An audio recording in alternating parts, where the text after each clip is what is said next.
Students, हम लोग के पास जो अभी आज हम लोग पढ़ रहे हैं वो बेसिक्स ऑफ ट्रिग्नोमेट्री के कॉन्सेप्ट्स को पढ़ रहे हैं। ठीक है, तो बेसिक्स ऑफ ट्रिग्नोमेट्री में मैंने आप लोगों को स्टार्टिंग में भी चीज़ें समझाई हैं। अभी हम लोग जो इसका है इसको रिव्यू कर रहे हैं फटाफट से। ठीक है, तो बेसिक्स ऑफ ट्रिग्नोमेट्री में देखिए हमारे पास क्या है, कॉन्सेप्ट ऑफ ट्रिग्नोमेट्री क्या है। ट्रिग्नोमेट्री का मतलब है ट्राई प्लस गोनो प्लस मीट्री। ठीक है, that means measurement of 3 angles type any figure.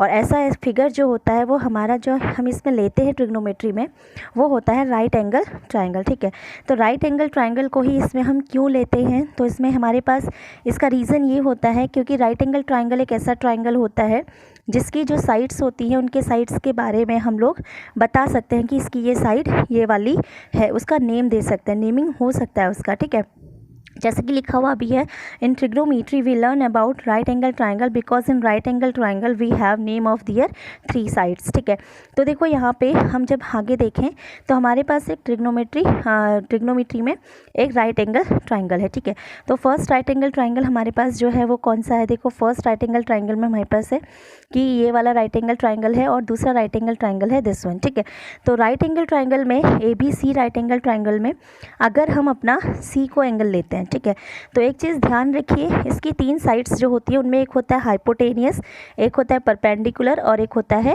Base. ठीक है, तो हाइपोटेनियस जो है वो फिक्स साइड होती है, जो सबसे लॉन्गेस्ट साइड होती है। ठीक है, लॉन्गेस्ट साइड दैट मीन्स देखो AC इसमें लॉन्गेस्ट साइड है, दिस इज हाइपोटेनियस। यहाँ पे AC लॉन्गेस्ट साइड है, this is hypotenuse. Hypotenuse means होता है कर्ण। ठीक है, अब देखिए आप ये भी बोल सकते हैं कि 90 डिग्री के जस्ट सामने वाला जो साइड होता है उसे हाइपोटेनियस कहा जाता है। ठीक है, राइट एंगल ट्रायंगल में क्या होगा कि उसका एक एंगल जो होता है वो 90 डिग्री का होता है, उसी को राइट एंगल ट्रायंगल बोलते हैं, समकोण त्रिभुज बोला जाता है। ठीक है, और बाकी जो 2 एंगल्स होते हैं वो acute angle triangle acute angle होते हैं।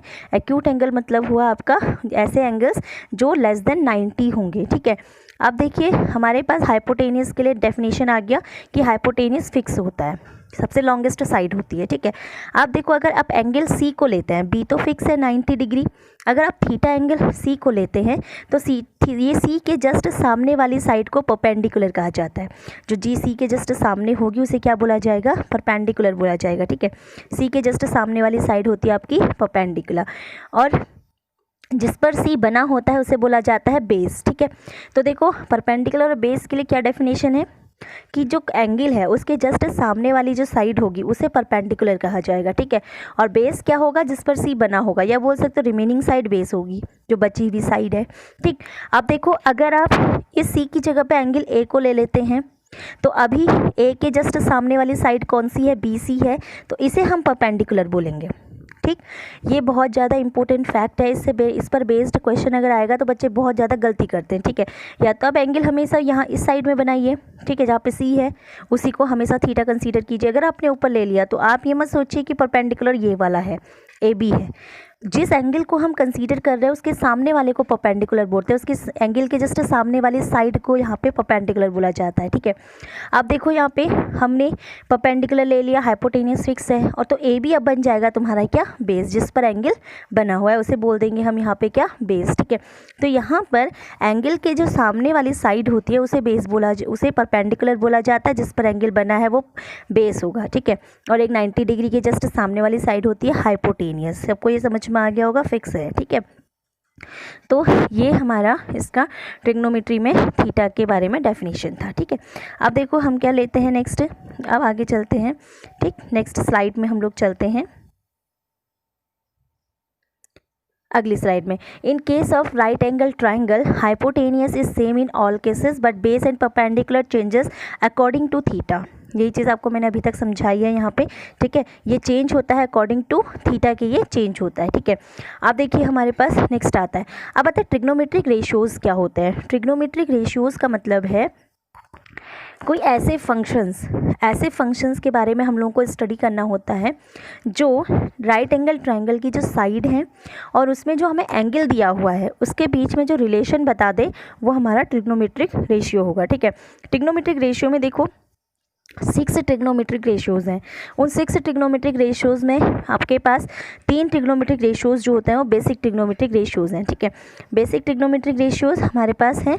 अब देखो यहाँ पे बेसिक ट्रिग्नोमेट्रिक रेशियोज़ हमारे जो हैं वो ये हैं, साइन, कॉस एड टेन।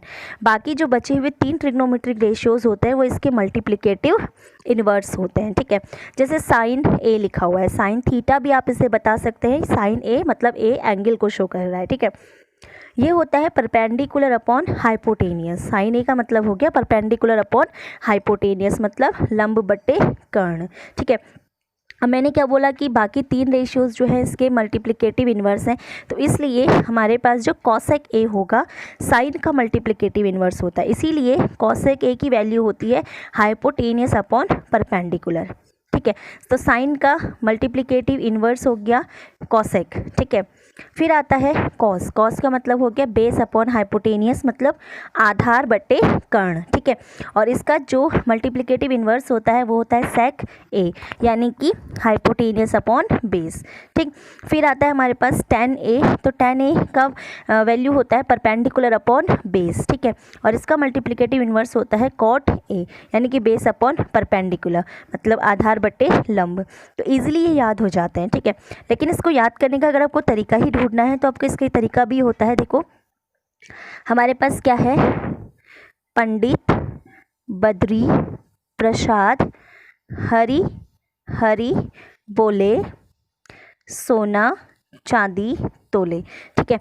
तो देखो यहाँ पे क्या आया, परपेंडिकुलर अपॉन हाइपोटेनियस साइन को शो करता है, बेस अपॉन हाइपोटेनियस कॉस को शो करता है, और परपेंडिकुलर अपॉन बेस टेन को शो करता है, ठीक है। तो पंडित, बद्री, प्रसाद, हरि हरि बोले, सोना चांदी तोले। या फिर बोल सकते हो यहाँ पे कि पाकिस्तान भूखा प्यासा, हिंदुस्तान हरा भरा, इस तरीके से भी याद किया जा सकता है, ठीक है। तो याद करने का एक तरीका है, ये आप लोग इसे याद कर सकते हैं, इजीली याद हो जाता है। बाकी तो साइन का मल्टीप्लिकेटिव इन्वर्स होता है आपका कॉसेक, कॉस का मल्टीप्लिकेटिव इन्वर्स होता है सेक, और टेन का मल्टीप्लिकेटिव इन्वर्स होता है कॉट, ठीक है। तो ये इजीली आप लोग यहाँ पे बना लेंगे। तो ये था हमारा ट्रिग्नोमेट्रिक रेशियोज़। तो ट्रिग्नोमेट्रिक रेशियोज़ हमारे इंपॉर्टेंट फैक्ट्स होते हैं, क्योंकि इसके आगे ही हम यहाँ से आगे क्वेश्चंस को बनाएंगे, क्वेश्चंस के बारे में यहाँ से हम आगे समझेंगे, ठीक है। अब देखिए यहाँ पे, अब हम आगे अगले स्लाइड में चलते हैं। तो अब हमारे पास आती हैं ट्रिग्नोमेट्रिक वैल्यूज़, ठीक है।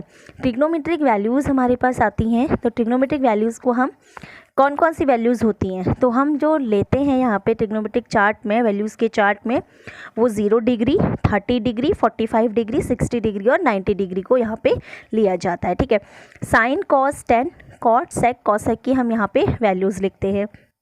अब देखो इसको बनाया कैसे जाता है, तो इसको बनाने का एक आपको मैं तरीका समझा रही हूँ, ठीक है, कैसे इसको हमारा बनाया जाता है। तो देखो सबसे पहले हमारा 0 है, तो ये जो पहली लाइन है साइन वाली जो लाइन है, इस वाली लाइन को कैसे हम बनाएंगे। तो सबसे पहले हम 0, 1, 2, 3 और 4 तक वैल्यू लिखेंगे, ठीक है। तो देखो 0 डिग्री, 30, 45, 60 और 90 डिग्री तक पहुंचा।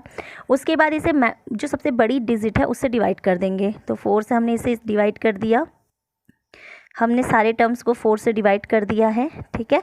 तो हमने सबको 4 से डिवाइड कर दिया।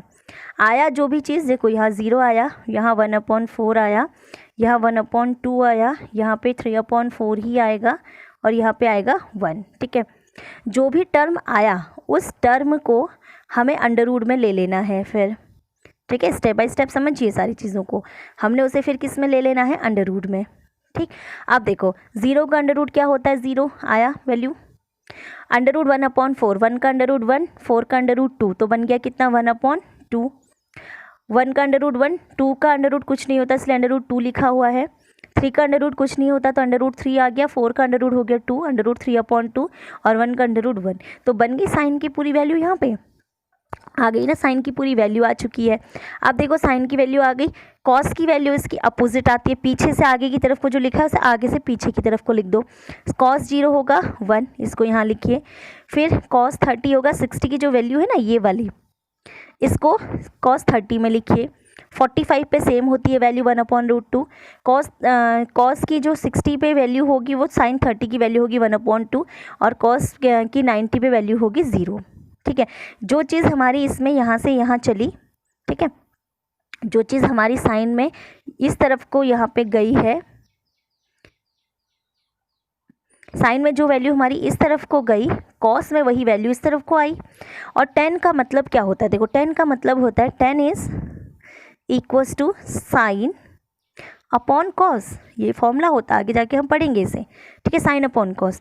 तो 0/1 0, 1/2 1/2 अपॉन √3/2, इसका वैल्यू 1/√3, 1/√2 अपॉन 1/√2 1, √3/2 अपॉन 1/2 यानी कि 1√3, और 1/0 इक्वल्स टू इन्फिनिटी। बिकॉज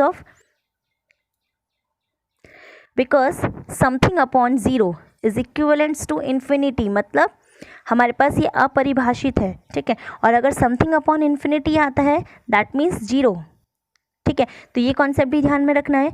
अब देखो इसके बाद हमें क्या करना है, कॉट, सेक और कॉसेक की वैल्यूज़ है, आपको पहले ही बताया, ये इनके मल्टीप्लिकेटिव इन्वर्स हैं, इनकी वैल्यूज़ जस्ट रिवर्स होती हैं, बस आपको वैल्यूज़ लिख देनी है, टेबल बन गया हमारा, ठीक है। तो इजीली आप ट्रिग्नोमेट्रिक वैल्यूज़ को याद कर सकते हैं। याद नहीं होता तो टेबल ड्रॉ कर लीजिए एग्जाम में, क्योंकि एग्जाम में इस पर बेस्ड क्वेश्चन बहुत आएगा। और ट्रिग्नोमेट्री वाला चैप्टर ही आपके लिए बहुत इंपॉर्टेंट है, क्योंकि यहाँ से आपको 6 मार्क्स का आपको एक क्वेश्चन मिलेगा, एक 4 मार्क्स का क्वेश्चन मिलेगा, 10 मार्क्स हो गया। और एप्लीकेशंस ऑफ ट्रिग्नोमेट्री पर बेस्ड भी आपको एक यहाँ पे